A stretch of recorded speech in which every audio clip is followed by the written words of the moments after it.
Amados hermanos, una vez más nos encontramos juntos para continuar nuestra lectura de estudio de la epístola de Jacobo, el hermano del Señor.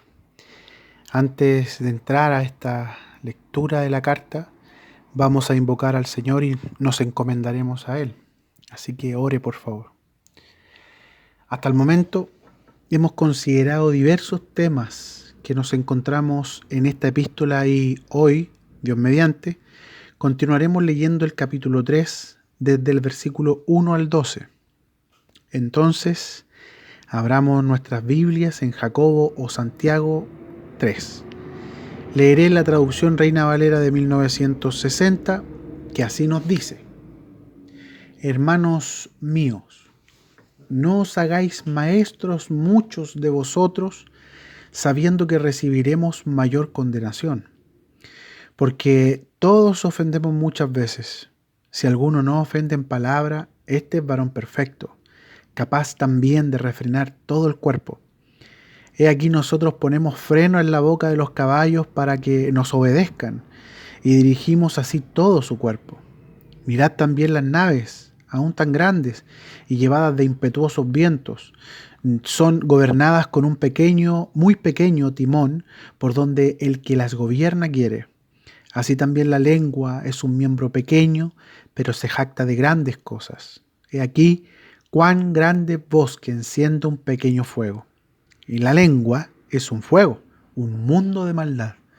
La lengua está puesta entre nuestros miembros y contamina todo el cuerpo e inflama la rueda de la creación, y ella misma es inflamada por el infierno. Porque toda naturaleza de bestias y de aves y de serpientes y de seres del mar se doma y ha sido domada por la naturaleza humana, pero ningún hombre puede domar la lengua, que es un mal que no puede ser refrenado, llena de veneno mortal.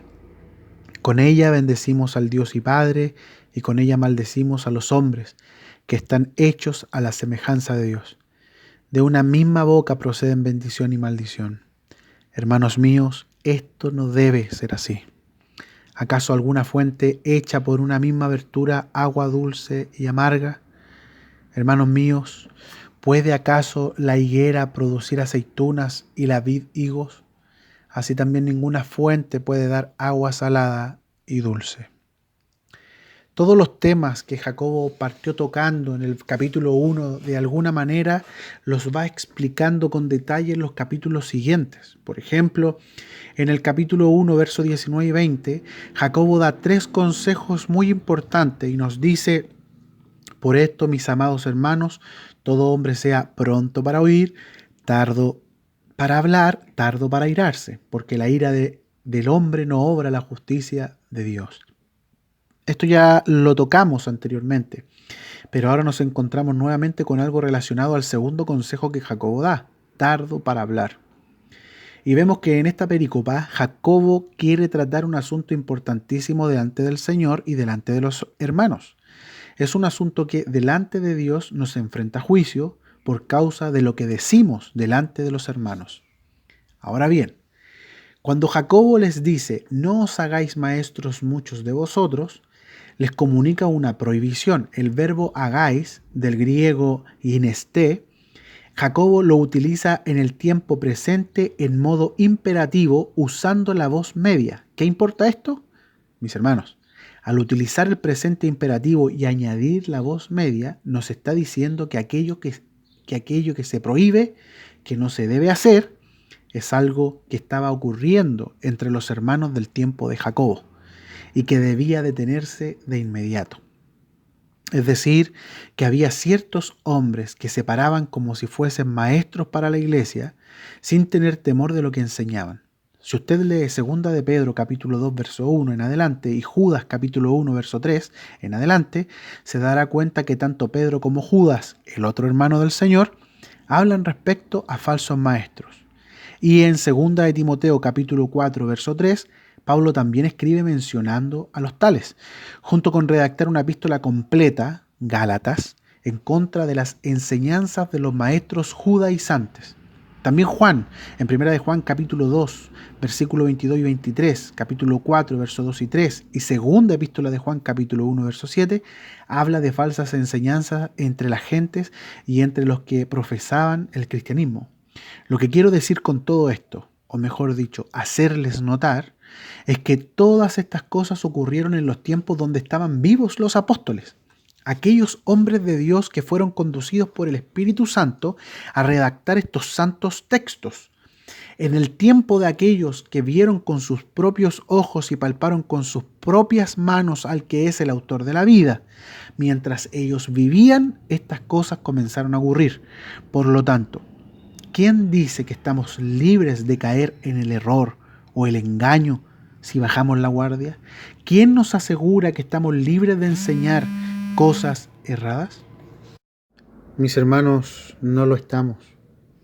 Es probable que muchas de las personas que se paraban como maestros a enseñar y que erraban en lo enseñado fueran personas que realmente nacieron de nuevo, pero que no tenían completa claridad a todo o toda la información acerca de lo que hablaban. Por ejemplo, en Hechos capítulo 18, verso 24 al 28, se nos informa de Apolos que, siendo muy instruido en las Escrituras y de espíritu fervoroso, solo conocía el bautismo de Juan, versículo 25. Entonces necesitó que Aquila y Priscila le completaran su fe, quienes le expusieron más exactamente el camino de Dios, verso 26.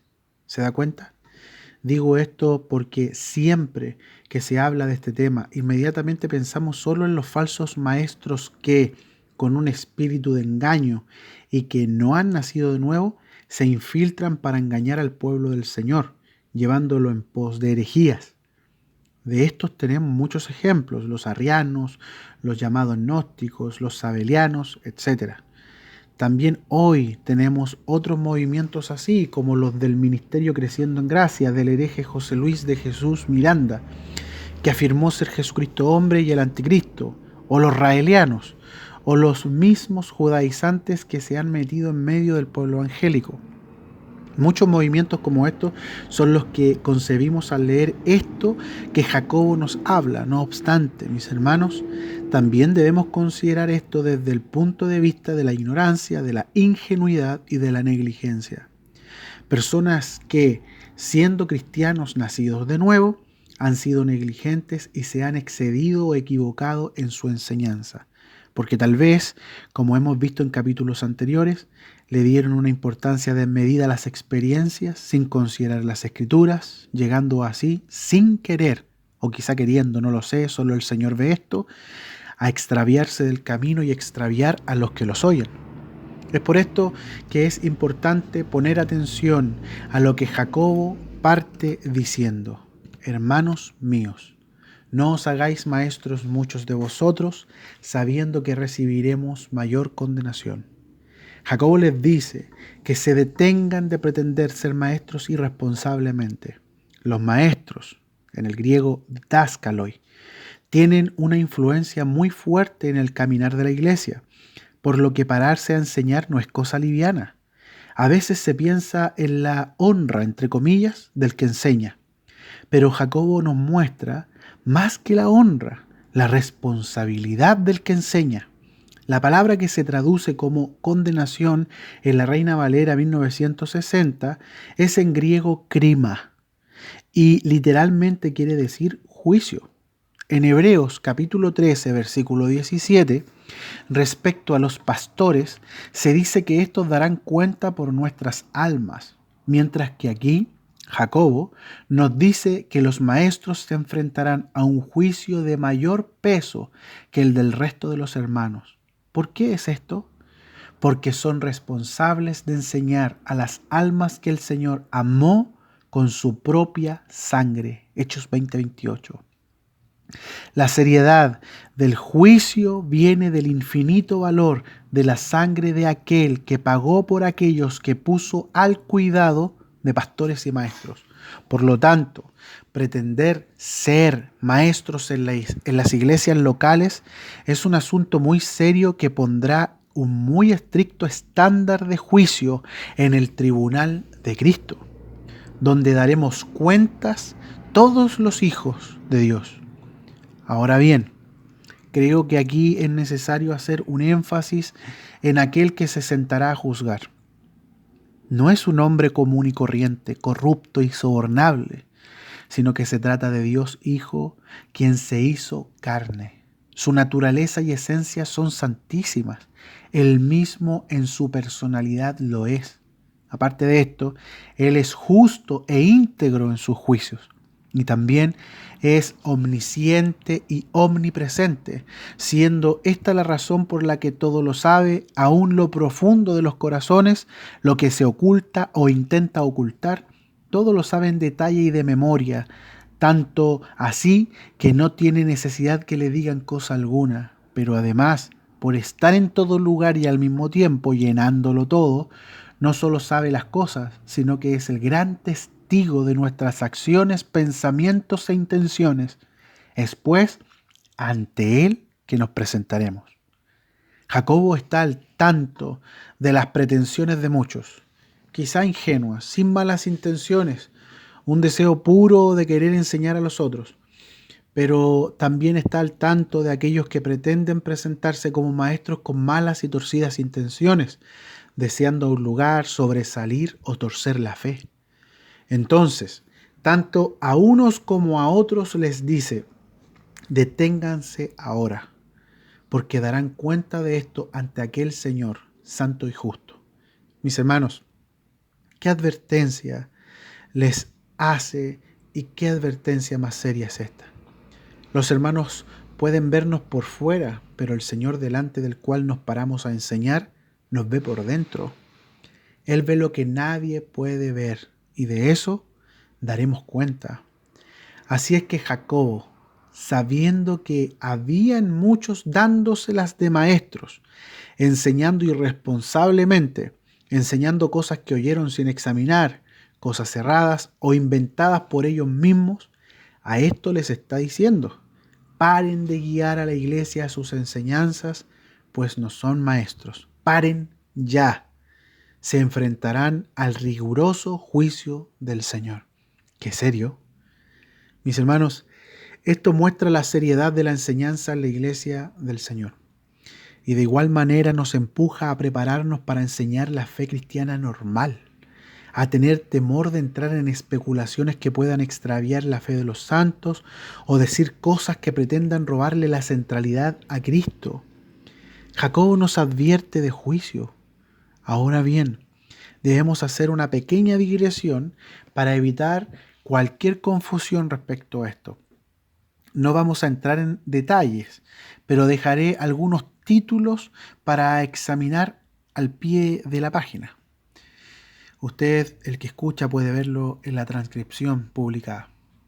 Bueno, podría ser que alguno de nosotros respecto al juicio que habla Jacobo tenga dudas y quisiera preguntar, ¿no es suficiente la muerte del Señor Jesús para escapar de ese juicio? ¿Acaso no nos justificó, como dice Pablo? Claro que sí. Nos justificó y por gracia, mediante la fe en Cristo, somos salvos y tenemos vida eterna. Pero una cosa es el tribunal de Cristo y otra es el juicio del trono blanco que aparece al final, en Apocalipsis capítulo 20, versículo 11. Respecto al tribunal de Cristo, debemos saber que es el juicio al que se enfrentará su iglesia, como casa, como familia, para recibir retribución por sus obras hechas en la vida nueva y debido a la fe. Vamos a leer dos pasajes donde se menciona esto. Rápidamente, 2 Corintios capítulo 5, versículo 10, dice, porque es necesario que todos nosotros comparezcamos ante el tribunal de Cristo, para que cada uno reciba según lo que haya hecho mientras estaba en el cuerpo, sea bueno o sea malo. También Romanos capítulo 14, versículo 10 nos dice, pero tú, ¿por qué juzgas a tu hermano? O tú, ¿por qué menosprecias a tu hermano? Porque todos compareceremos ante el tribunal de Cristo. Pablo escribe estas cosas a los santos. Los destinatarios son hijos de Dios. Eran cristianos. Como dice, eran hermanos. Eso es lo primero que debemos tener presente. Lo segundo es que Pablo nos indica que en este tribunal de Cristo recibiremos retribución, sea premio o castigo. No obstante, hay algo aquí que no nos permite entender mejor el carácter de este tribunal, y eso es la traducción. Para que ustedes sepan, la palabra empleada aquí y que se traduce tribunal proviene de la palabra griega bimá, y esta palabrita nos permite entender el carácter de este tribunal en relación a los santos. Permítanme citar al hermano al hermano Gino Gianfrancesco. Cito textual. La palabra que se refiere aquí al tribunal es una palabra griega que se llama bimá. Y esa palabra se refiere a un juicio familiar. Las antiguas familias de aquel lugar, de aquella zona oriental, donde el Señor se movía y donde se movió la historia bíblica, se reunían de tanto en tanto, así como una reunión de familia, y ellos premiaban a los que habían honrado el nombre o el apellido de la familia, y también reprendían a aquellos que habían avergonzado a la familia o el apellido de la familia. Y a ese tipo de juicio familiar, donde los que honraban el nombre de la familia eran honrados y los que deshonraban eran reprendidos, a ese tipo de juicio familiar, que no era un juicio jurídico del Estado, sino que era algo de la familia, se le llama bimá, que es la palabra a la que se refiere el tribunal de Cristo. Interesante, ¿cierto? Por la palabra griega que aparece se puede entender que el tribunal de Cristo no será un juicio de Estado, como un juez que juzga a extraños, sino que será una reunión de familia, como un padre que juzga las obras y comportamiento de sus hijos. No obstante, el juicio del gran trono blanco, o juicio final, es para los que no fueron hijos, para el resto de las gentes. Hay otros juicios mencionados en la Biblia, pero no me voy a referir a estos. Entonces tenemos el tribunal de Cristo antes del milenio y también el juicio del gran trono blanco, que es después del milenio. En Cristo, por creer de todo corazón en Él, fuimos librados de este último juicio, porque como dice Isaías 53:5, el castigo de nuestra paz fue sobre Él. Y no solo esto, sino que también recibimos el derecho, como dice Juan 1:12, de ser hechos hijos de Dios. Gracias a Cristo. Por tanto, no nos enfrentaremos a la ira de Dios en el gran día de la ira. Gracias al Señor Jesús, como dice Juan capítulo 3, verso 36 y Romanos capítulo 5, verso 9. Sin embargo, sí nos enfrentaremos a su justicia, pero como hijos en el tribunal de Cristo. Así es que nuestros pecados fueron perdonados para siempre en Cristo. Pero ahora nuestras obras en Cristo serán juzgadas por quien nos recibió en su familia, como el que juzga su casa, y esto será primero. Primera de Pedro capítulo 4, verso 17. Son dos cosas distintas, dos juicios distintos.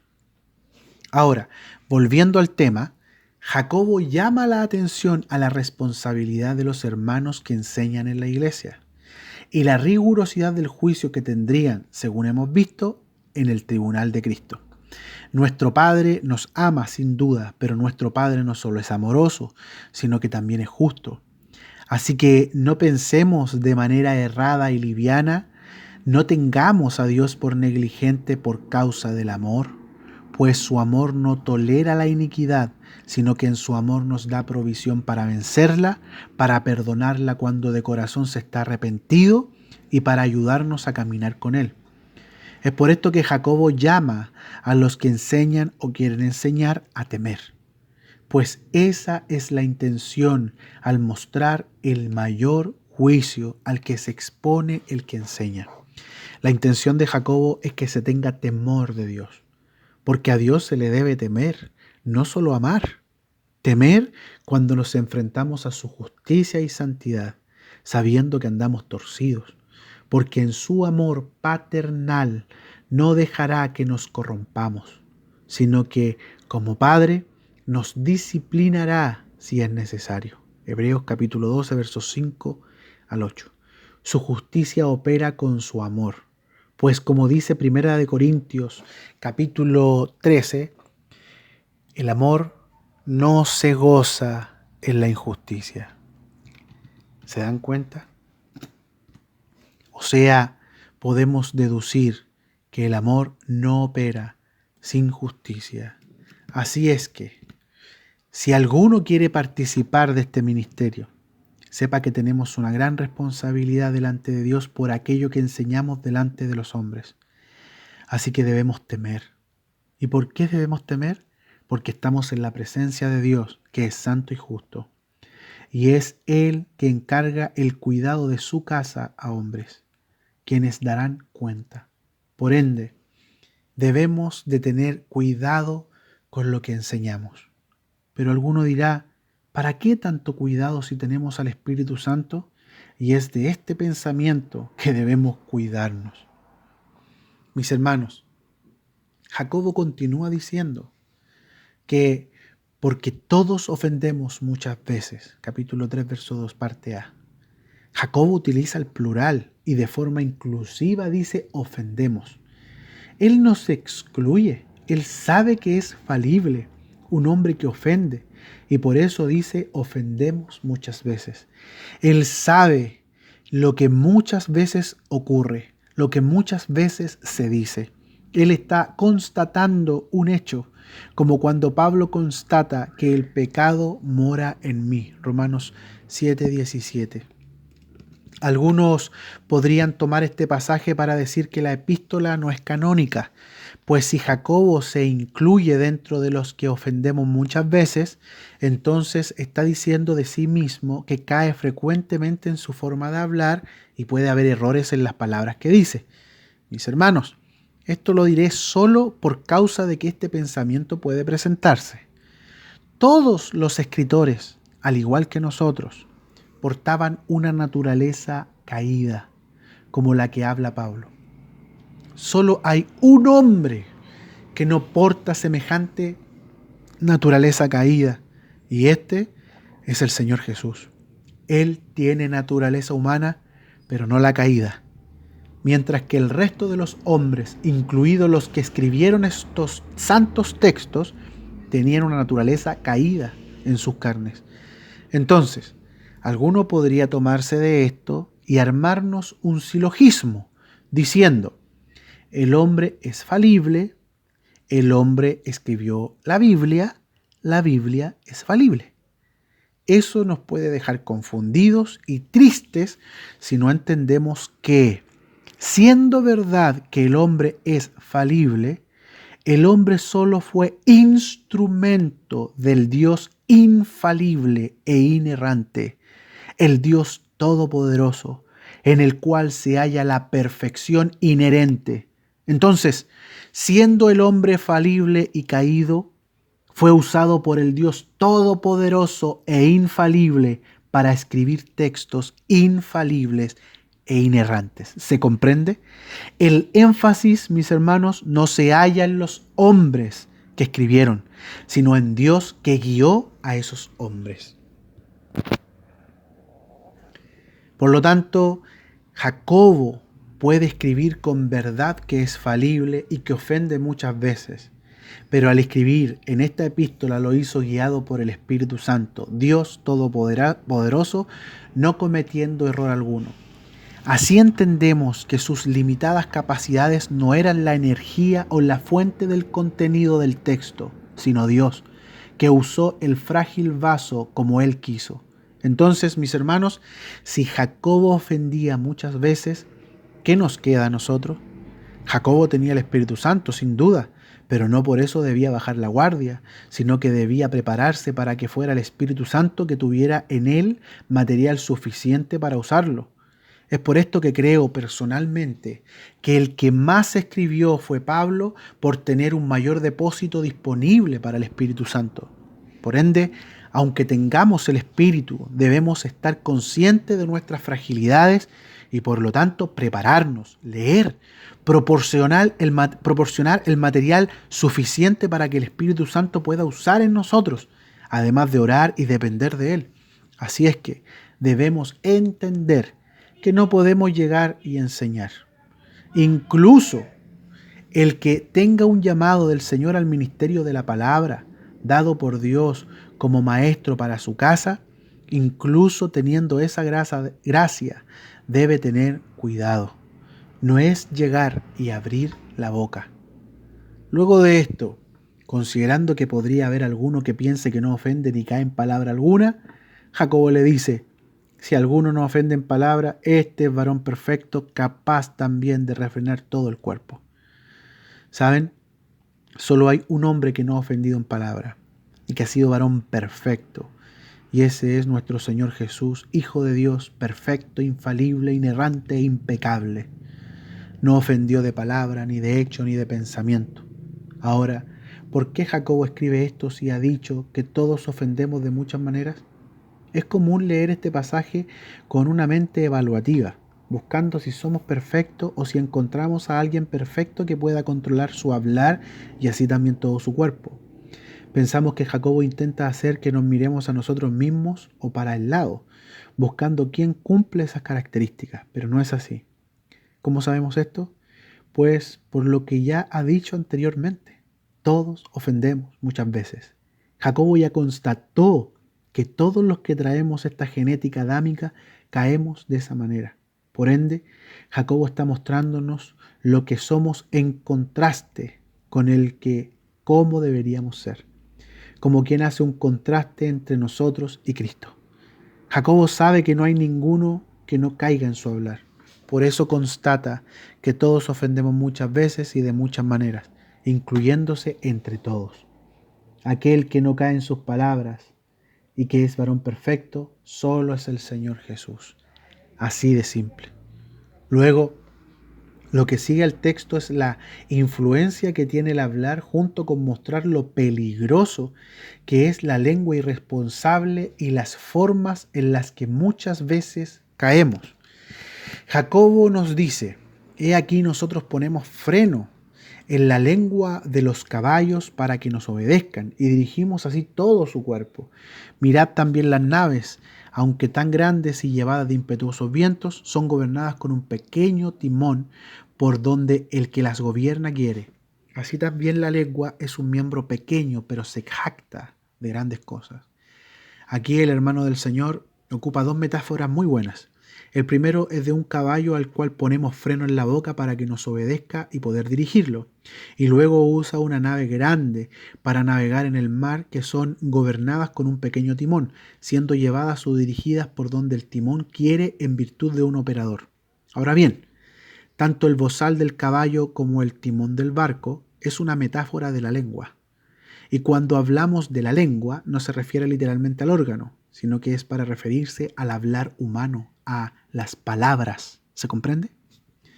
El hablar del hombre es comparado con un freno en la boca de un caballo y con el timón en los barcos. En ambos ejemplos tenemos algo similar que nos muestra la influencia del hablar. Esto es obediencia, dirección y resultados. Repito, tres cosas: obediencia, dirección y resultados. Esa es la responsabilidad que tiene el que enseña e influencia a la iglesia. Tiene la responsabilidad de guiar, de dirigir, de mostrar lo que debe hacerse. Por lo tanto, una persona que influye en la iglesia local enseñando puede guiar, dirigir y someter para sí mismo a los santos, si éstos no están persuadidos y él mismo no es temeroso de Dios.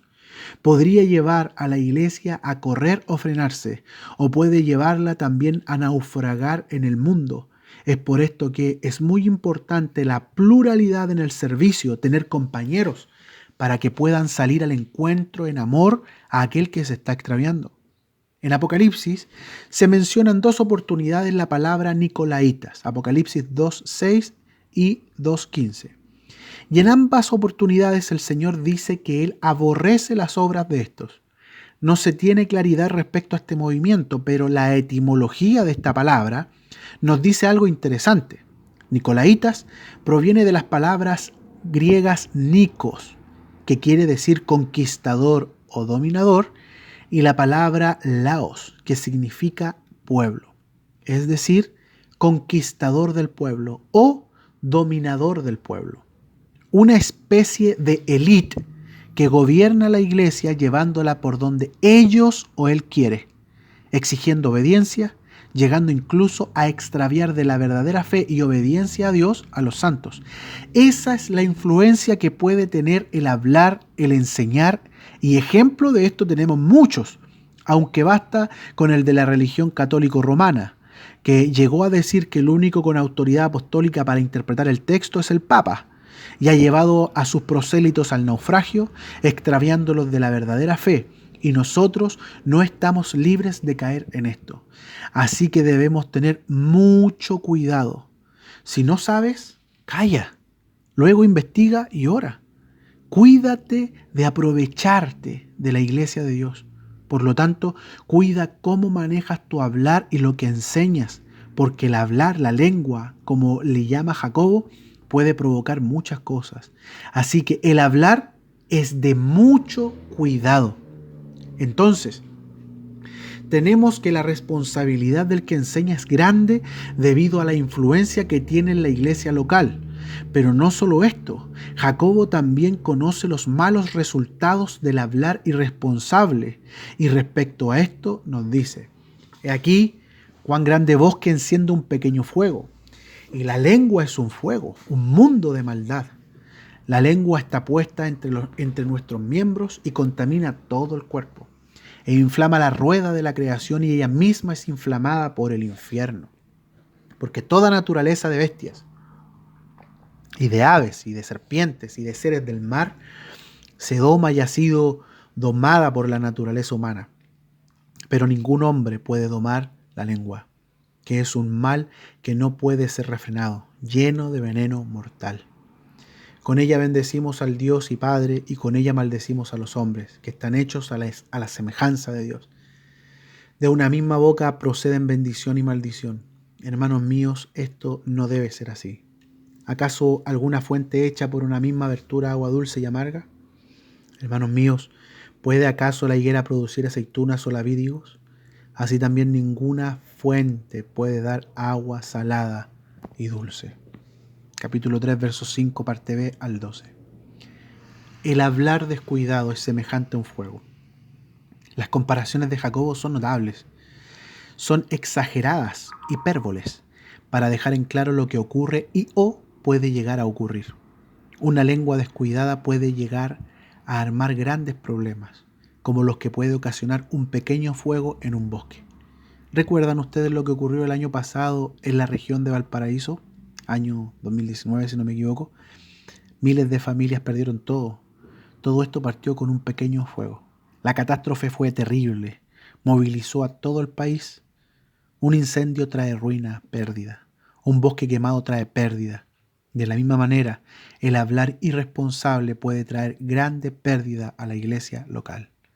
Es muy importante la enseñanza, pero si esta es irresponsable, puede traer grande pérdida a la iglesia. Puede desatar enemistades, conflictos entre las familias, confusiones, partidismos, pérdidas y o ruina. Pero lo más serio, puede traer juicio de parte del Señor. Y con esto no solo me refiero a la bima, sino a la disciplina del Señor en medio de su casa, como un padre que debe corregir a sus necios hijos. Mis hermanos, es debido a la irresponsabilidad en el hablar que muchas veces nos cae disciplina del Señor.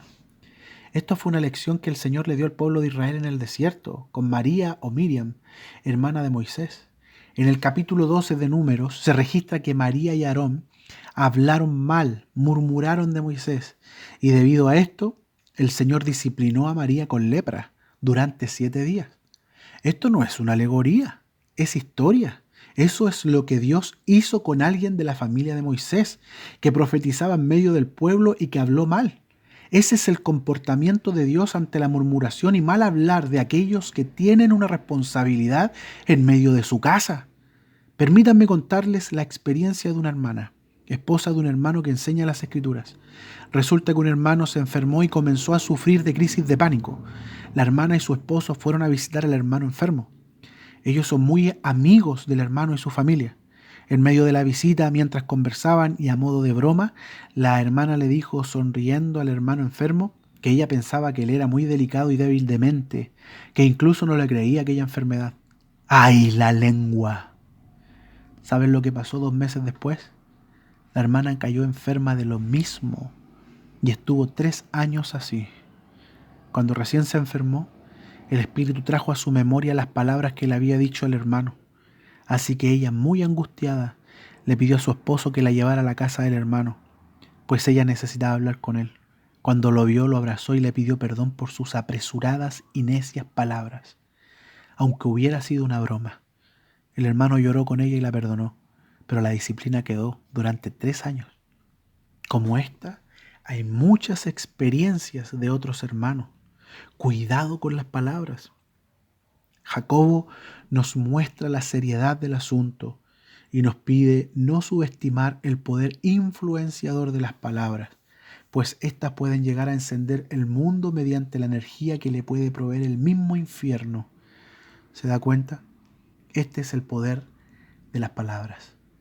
Es una lengua indomable, de la cual debemos tener en extremo cuidado, pues de la manera en que domamos a todo tipo de animales debemos aprender a domar por el espíritu nuestra lengua, porque nosotros mismos como hombres, sin considerar a Dios, sin contar con Él, jamás podremos domar un miembro pequeño que puede estar lleno de un veneno mortal que puede llegar a destruir a nuestros hermanos, a nuestras esposas, nuestras familias y a la sociedad entera. Mis hermanos, vean ustedes la influencia de las ideologías enseñadas en la sociedad, los grandes incendios que se provocaron por causa de ideas que se tomaron como paradigmas y se enseñaron a las gentes. Piensa en Hitler y el nazismo, cómo llegaron a exterminar millones de personas por sus ideas. Miren los millones de muertos y el comunismo. Miren las noticias hoy en día, vean los conflictos que están encendiendo personas que llaman intolerantes a quienes no piensan como ellos, ni aprueban lo que hacen, y todo por las ideas que hayan cabida en sus deseos. En lo secular hay mucho de esto, pero también mire a aquellos que levantan movimientos religiosos llevando a condenación a miles de personas. Que el Señor nos libre.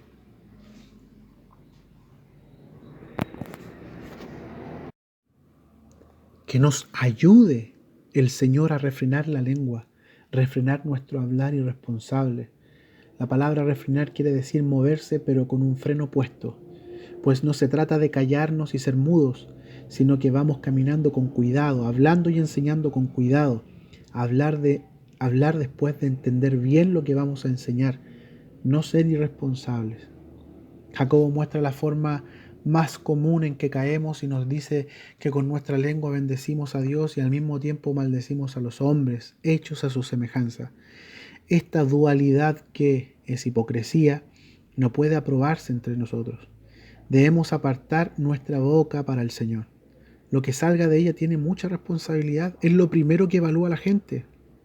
No podemos ser ambiguos ni dejarnos llevar por las llamas del infierno que quieren inflamar nuestro hablar. Que el Señor nos ayude a comprender la importancia de todo esto y la responsabilidad que tienen los hermanos que participan del ministerio de la palabra, específicamente en la enseñanza. Si usted quiere servir al Señor en el ministerio de la palabra, tendrá que comprender que sus palabras, que su lengua pertenece al Señor. Cuidado con lo que habla y con lo que enseña, pues al Señor daremos cuenta. Que el Señor nos perdone nuestra liviandad y las cosas que hemos dicho ofendiendo a alguno o a Él. Mis hermanos, qué serio es esto. Prepárese, no sea liviano para hablar ni descuidado, hable de lo que sabe, lo que se le ha mostrado. Nuestras palabras son usadas por el Señor para guiar, enseñar, conducir y llevar a la obediencia a la fe, pero también pueden ser la razón del naufragio y rebelión de los hermanos hacia Dios. Que el Señor nos libre.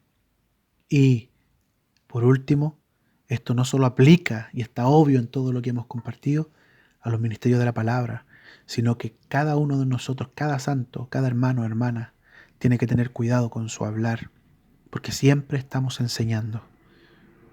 Gracias y paz del Señor. Paremos aquí. Amén.